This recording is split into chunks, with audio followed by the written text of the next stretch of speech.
Hey guys, welcome back to my channel घर की पाठशाला। तो गाइस, टॉपिक देखकर आप लोग समझ ही गए होंगे कि आज हम लोग किस बारे में बात करने वाले हैं। मोस्टली पेरेंट्स के साथ प्रॉब्लम आती है कि बच्चे को पढ़ाते भी हैं, ट्यूशन भी लगवाई हुई है, उसके बाद भी बच्चा बार बार पढ़ा हुआ भूल जाता है, जिसकी वजह से मार्क्स कम आते हैं, डांट पड़ती है, पीटीएम में भी आपको सुनना पड़ता है। तो कहाँ पे हम लोग लैग कर रहे हैं, इस वीडियो में हम जानेंगे। तो दोस्तों, वीडियो में लास्ट तक बने रहिए, जिसमें हम जानेंगे कुछ ऐसे टिप्स एंड ट्रिक्स जिसमें अगर बच्चा 1 घंटा भी पढ़ ले तो उसे चीज़ें याद रहेंगी और बार बार उसे डांट नहीं खानी पड़ेगी। तो गाइज़, यहाँ पे मेरा सजेशन नंबर 1 है, आप कितने भी बिज़ी क्यों ना हो, कोशिश कीजिए, बेशक आपने ट्यूशन लगवाई हुई है, अपने बच्चे के साथ 15 to 20 मिनट ज़रूर स्पेंड करें। क्योंकि अगर आपका बच्चा first, second, third, even fourth class में भी है, ये वो एज होती है जिसमें जो बच्चा है बहुत जल्दी जल्दी उसका माइंड डाइवर्ट होता है।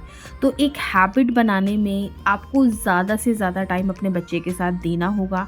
क्या पढ़ रहा है, कैसे पढ़ रहा है और कितना समझ में आया है।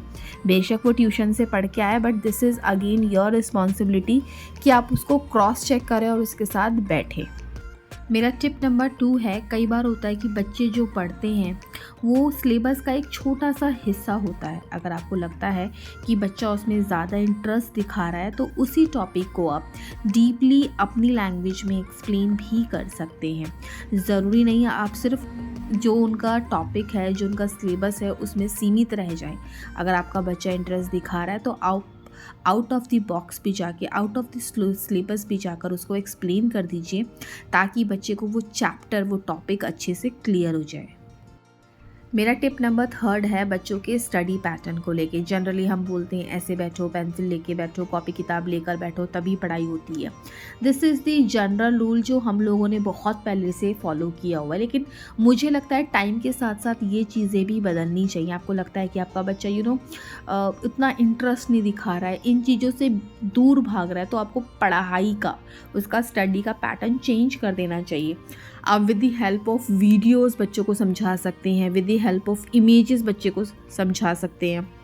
रीज़न, क्योंकि जब तक बच्चा उसमें इंटरेस्ट नहीं लेगा, आप कितना अच्छा एक्सप्लेन कर ले उसको, बच्चा कभी भी नहीं समझ पाएगा। तो बेसिक पॉइंट इज़, उस चीज़ को आप कितना इंटरटेनिंग बना सकते हो, उतना इंटरटेनिंग आप उसे बना दीजिए। इसके अलावा मेरा नेक्स्ट सजेशन है, आप हमेशा ना कॉपी किताबों में मत उलझिए। कई बार पता है क्या होता है, मैंने रक्षिता के साथ ये चीज़ें बहुत नोटिस की है। जैसे ही मैं उसकी इंग्लिश की, मैथ्स की, जिस भी सब्जेक्ट को उसको पढ़ने का मन नहीं होता ना, जैसे ही वो कॉपी बाहर निकालती हूँ ना, उसका रोना शुरू हो जाता है, नहीं मैं मैथ्स नहीं करूँगी, नहीं मैं इंग्लिश नहीं करूँगी। तो मैं क्या करती हूँ, मैं कॉपी ही नहीं निकालती हूँ, बिकॉज छोटी है तो मुझे सिलेबस समझ में आता है, आज ऐड कराया, सब्ट्रैक्शन कराया है, तो मेरे लिए ईजी हो जाता है कि कैसे करवाना है। मैं क्या करती हूँ, एक अट्रैक्टिव सी शीट निकालती हूँ, उसके ऊपर कुछ कुछ ड्रॉ करके और उसके बाद उसको वर्क देती हूँ। कंसर्न इज़ बच्चे को वो टॉपिक क्लियर होना चाहिए।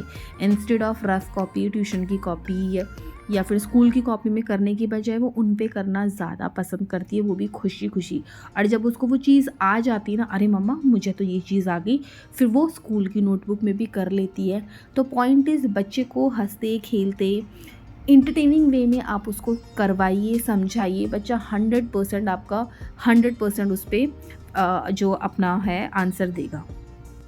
और इसके अलावा, जैसे कि मैं हमेशा बोलती हूँ, टाइम टेबल तो फॉलो करना ही करना है।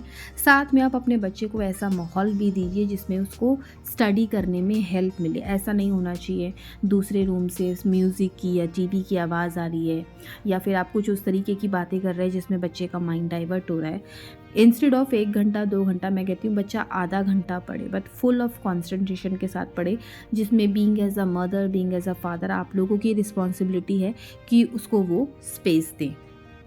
उम्मीद करती हूँ गाइज़, मेरे ये टिप्स, मेरे ये सजेशन आप लोगों के ज़रूर काम आएंगे।